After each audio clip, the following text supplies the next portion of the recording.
Ephesians chapter 1 verse 22 to 23.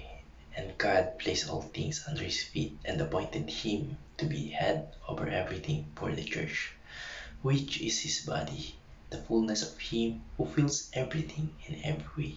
Sa Tagalog po ay, ang mga bagay ay ipinailalim niya sa kanyang mga paa at ipinagkaloob sa kanya na maging ulos ng lahat ng mga bagay para sa iglesia. Ang iglesia ay ang kanyang katawan, ang kapuspusan niya na pumupuno sa lahat-lahat.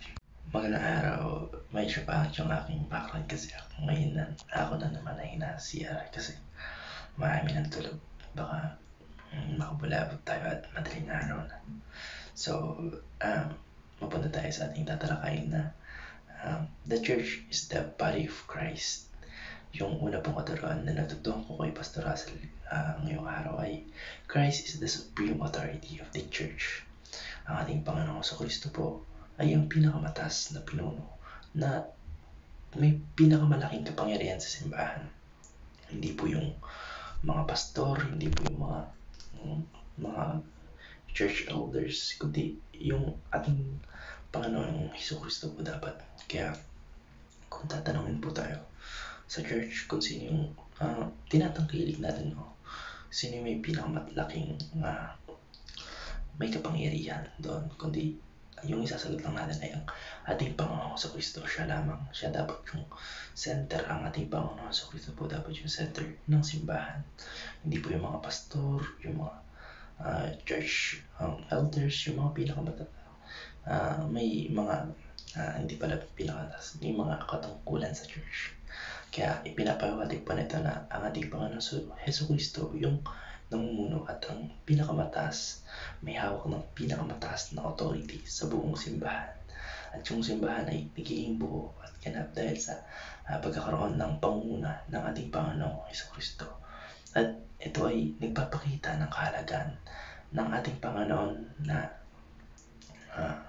sa kanyang authority o sa kanyang otoridad sa simbahan, hindi lamang bilang tagapagligtas kundi bilang tagapanguna at may ganap na kapangyarihan sa lahat ng aspeto ng ating simbahan. Ang natutuhan ko naman po sa pangalawang katuruan ni Pastor Russell Ocampo ay the church is the body of Christ. Ang simbahan po ay hindi lamang isang organisasyon o grupo, hindi lamang isang buok na pinagkakitaan ng mga gathering ng mga nananampalataya sa ating Panginoong Kristo, sa ating Panginoong Diyos, kundi ito ay itinuturing bilang isang katawan o bilang katawan ng ating Panginoong Kristo. Inilagay ng ating Panginoong Diyos yung lahat ng bagay sa ilalim ng kapangyarihan ng ating Panginoong Kristo at ginawa siyang ulo ng simbahan na mababasa natin sa ating talata ngayong araw na yung simbahan po ay katawan ng ating Panginoong Kristo.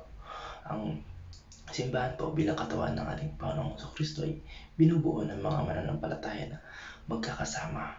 Bawat isa ay may papel at bilang may bahagi upang maglingkod sa ating Panginoong Diyos at magpatuloy sa misyon niya na isinusulong niya rito sa mundo.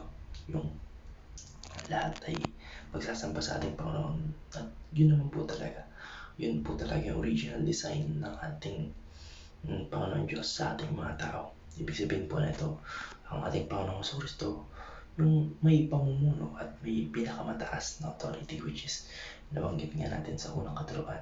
At yung mga miyembro ng simbahan ay mga bahagi lamang na tayo yung mga bahagi o parang kung sa puzzle is tayo mga pieces na magkakaisa upang maglingkod at magsagawa ng mga layunin ng ating Panginoon Diyos para sa ating mga tao.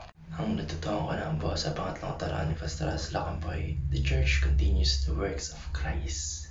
Yung simbahan po bilang katawan ng ating Panginoon sa Kristo ay may responsibilidad na ipagpatuloy yung mga gawain at misyon na sinimulan ng ating Panginoon sa Kristo nung siya po ay nandirito pa lamang sa lupa. Kaya nga po, wala dapat tayong i-idolize, wala dapat tayong ibang iniidolo o ginagaya kundi ang ating Panginoong sa Kristo, kasi lahat ng pinakita niya rito sa lupa ay yun dapat yung sumasalamin sa atin as a Christian o bilang mga Kristiyano. Medyo malayo na sa katuruan ni Pastor Russell Acapa na the church continues the works of Christ. Pero tayo pong mga nanampalataya at sumisimba na dumadalo sa simbahan na rumirepresenta bilang katawan ng ating Panginoong Kristo ay may responsibility sa ating mga kapwa na ipagpatuloy yung mga gawain at misyon na nasimulan ng ating Panginoong Kristo nung siya ay nabubuhay pa lamang. Inilagay ng ating Panginoong Diyos yung ating Panginoong Kristo bilang ulo ng simbahan na yung simbahan ay kanyang katawan o katawan ng ating Panginoong Kristo. Dahil dito, yung simbahan po ay ang katuparan ng misyon ng ating Panginoong Kristo sa mundo at ipinagpapatuloy ng kanyang gawain sa pamamagitan ng pananampalataya. Sa pamamagitan po ng simbahan, ipinagpapatuloy ng ating Panginoong Kristo yung kanyang gawain na pagpapalaganap ng Ebanghelyo, yung gospel and magandang balita at pagpapagaling tsaka pagtulong sa mga nangangailangan tsaka yung mga pagpapakita ng pag-ibig sa Diyos at hindi lang sa ating Panginoon Diyos kundi pati na rin sa ating mga kapwa. Pero kapag mawamahal tayo, laging nasa pinakatap ang ating Panginoon Diyos. Nalalayo na naman. Pero ayun na, as a Christian, yung responsibility natin is pagpatuloy yung mga nasimulan ng ating Panginoong Kristo nung siya ay nabubuhay pa o nandito pa lang lamang noon sa lupa.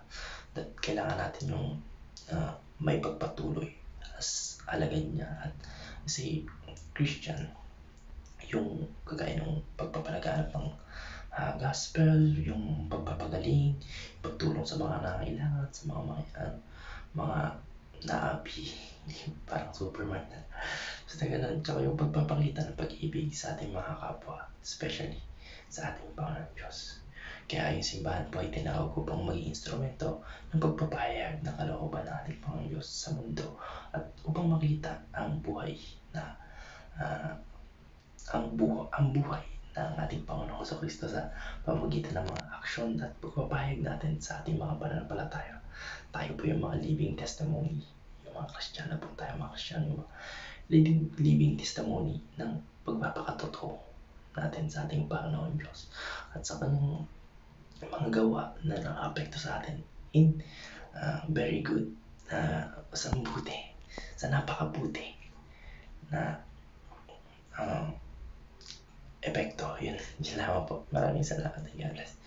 Amen. Babawi ako susunod, hindi na sa CR. Dito lang kasi nagde-devotion kasi tahimik. And sa labas ay marami nang natutulog. Baka makakabala tayo. Yun lang. Thank you ulit. God bless.